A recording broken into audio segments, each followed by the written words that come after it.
Shalom.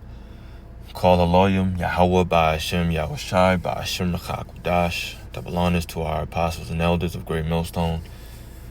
Peace and blessings to the elect. I wanted to read Proverbs 2 verse 11. It says, discretion shall preserve thee. Understanding shall keep thee. And this is quickly becoming one of my favorite precepts.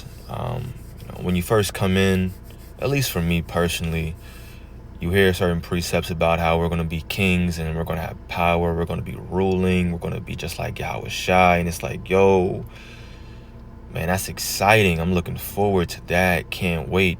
And of course, the sentiment hasn't changed.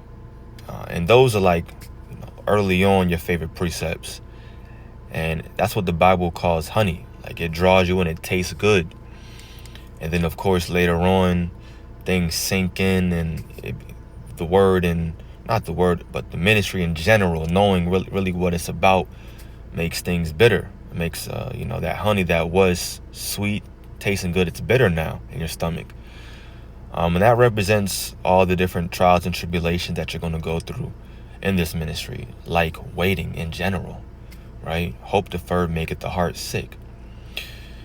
And then years go by and precepts concerning wisdom and understanding, things that help you along your journey to get to being that king and to being in a position of rulership and just enduring and making it through, right? Precepts like that start to become your favorite and what you look forward to, because you really see the true value in those things, which is you just noticing the value in wisdom, right? That's really all it is. And so Proverbs 2 and 11 is quickly becoming my favorite precept as of right now. I'll read it one more time. Discretion shall preserve thee, understanding shall keep thee. The reason why is because I'm seeing how important discretion is, right? The number one function, the number one job of a judge. I'll never forget, I heard the elder Pashai say it years ago, and I believe it to be 100% true, is to be a judge. They have to judge between matters. They have to be capable of judging between different things, to where the law may not, any law, right? It may not have a certain solution concerning a matter, but the people are going to come to you for the answer. And you have to be able to make a judgment, right? And that takes discretion.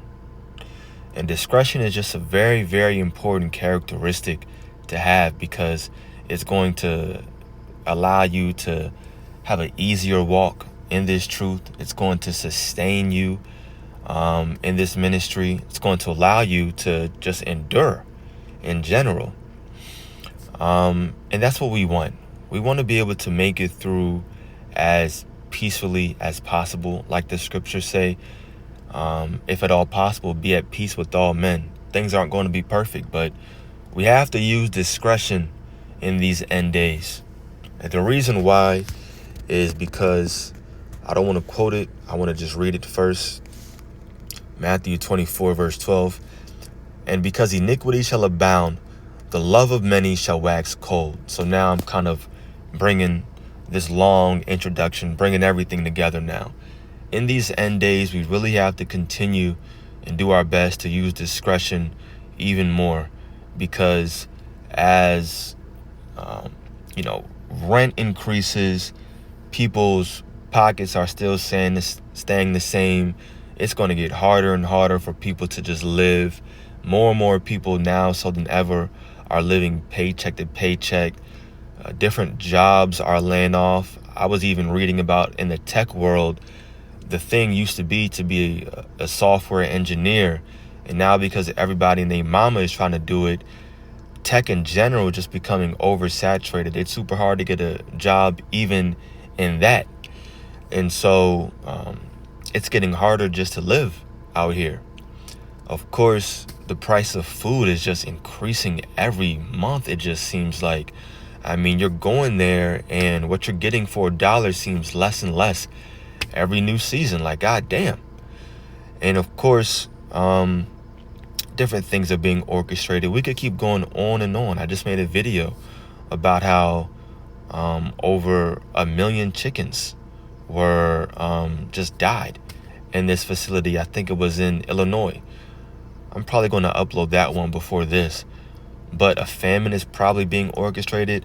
So people's hearts, their minds, the way they're feeling is just going to get colder and colder, because they're probably going to have to start doing things uncharacteristic of themselves, like stealing and robbing and all these things. And that's going to lead to Jacob's trouble. But leave these people alone, right? Let these people have it.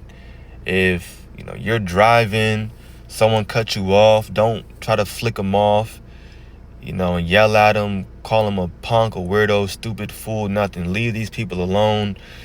Someone bumps into you at the grocery store, use discretion. You know what? I'm probably never going to see this nigga again.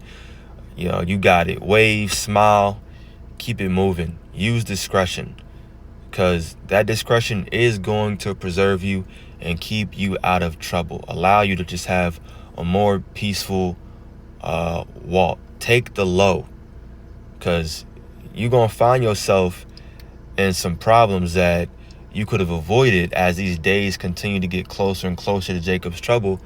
And you're going to look back and be like, damn, I wish I would have just avoided it, because this person is crazy. Look what they doing, acting wild. And you can't blame them, although obviously you can.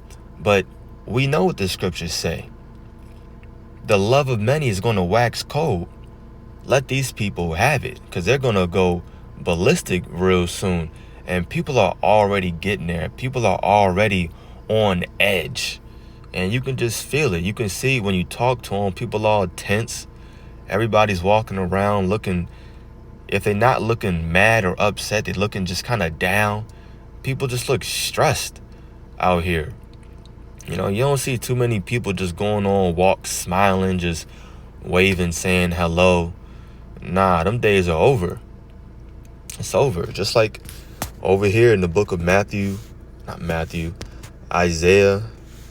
And I'm kind of rambling, but that's just because in the spirit I'm trying to just give advice. And I'm saying these things because I'm doing it too, obviously. There are certain instances where I'm like, I could bust this fool up. Like, did he not get a good look at me? Does this nigga not know what I can do to him? But, you just chill. You just chill. Like, it's not that deep. It really isn't. Make the more spiritual decision. That's what it's all coming down to. Because, hey, you never know. I get into that fight, and this dude whole time had a gun in his back pocket. In his back, on his hip somewhere. You never know. I'm thinking I'm a tough guy. I could easily bust a dude up. Anyway, that's just one example. Be wise, be spiritual, use discretion. This is Isaiah 24 and verse 4. This always goes hand in hand to me with what we read in Matthew 24. The love of many waxing cold. But that's just because in general, right, it's America, Babylon the Great. It's not that happy, fun place to live anymore like it was years back. Anyway, I'm gonna go to verse 7, I'm sorry. Isaiah 24 and 7.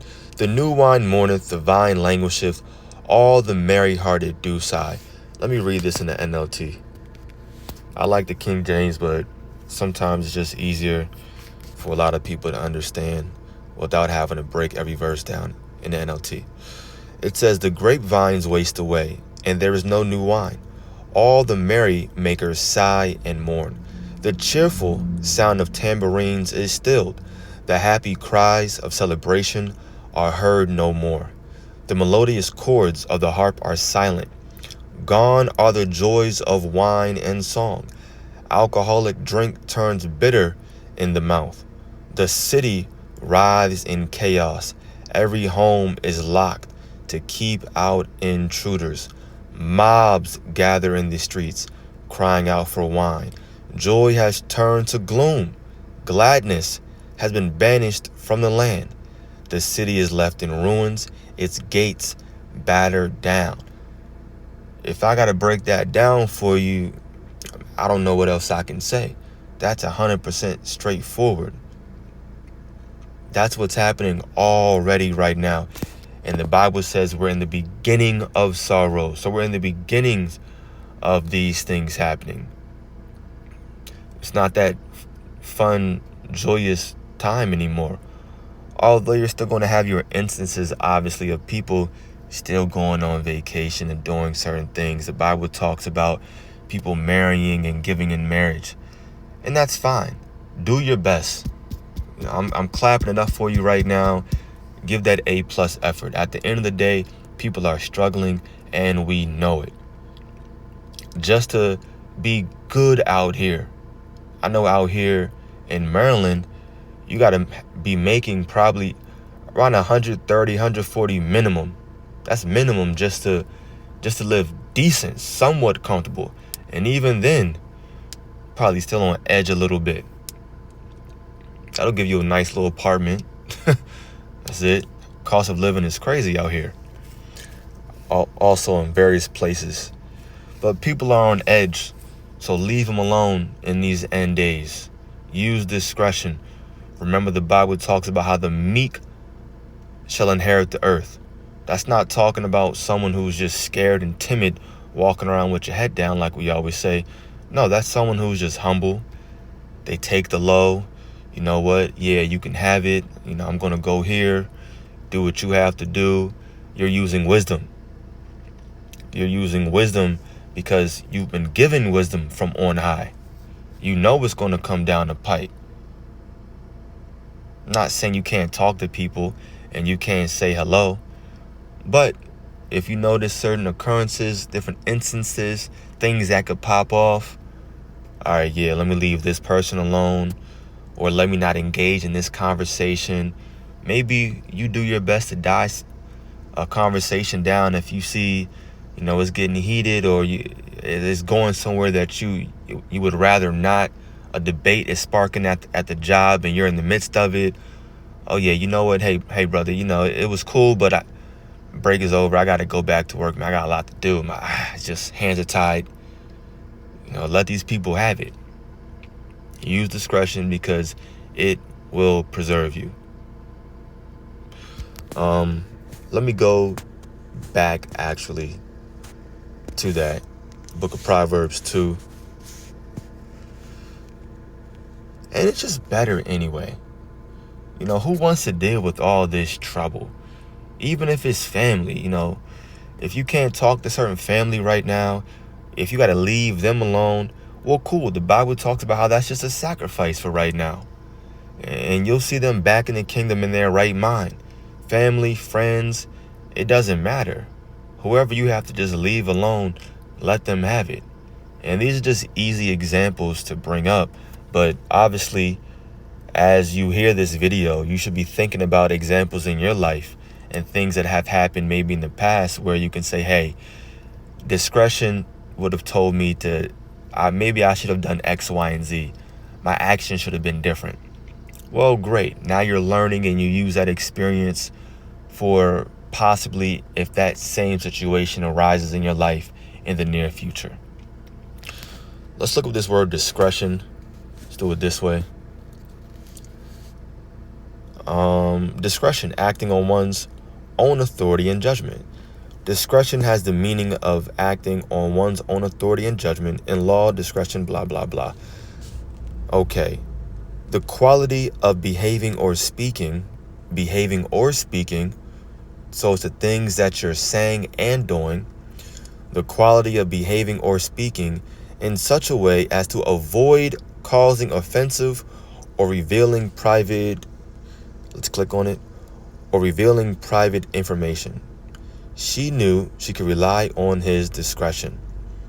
Yeah, private information. Not everybody has to know about you, your life. You meet a random person and you just, man, they cool as all hell, man. Oh yeah, man, here's my number. You just met the dude thinking he's cool. Use discretion. You don't know this person. They may seem cool. You don't know them. You're giving away your phone number. Come over your crib. They got your address. Nah, we not in those times right now. Now, I'm not saying you can't do that.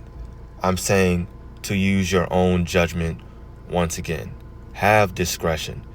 Giving away all this information for no reason. Freedom to decide what should be done in a particular situation.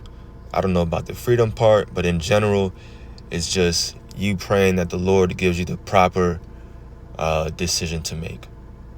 You making the proper call because you have wisdom that this world doesn't have. Look at this phrase. Discretion is a better part of valor. A proverb is, it is better to avoid a dangerous situation than to confront it. Yep, that's discretion all right for you. So that's it. I'm not going to make this video long at all. It's a lot of precepts. You can just type in the word discretion. And like I said, I'm just bringing this out because it's important to use it even more in these end days, as the love of many is going to continue to wax colder and colder. Proverbs 1:4, to give subtlety to the simple, to the young man knowledge and discretion. Proverbs 3:21, my son, let not them depart from thine eyes. Keep sound wisdom and discretion. Just very important. Okay, so only 9 verses, not too many. Yeah, it's good stuff. Ooh, Proverbs 19:11. The discretion of a man deferreth his anger, and it is his glory to pass over a transgression.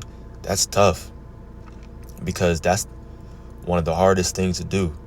When you're upset, you're pissed off, especially because if you're in the right and you just know it, you just want to lash out. You want to take action right then and there, but it may not be the best thing.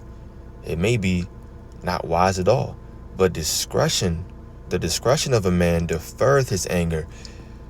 You're so much in tune with controlling your spirit, you're able to use discretion and say, hey, I may be angry, but as angry as I am right now, the best course of action is for me to do X, Y, and Z.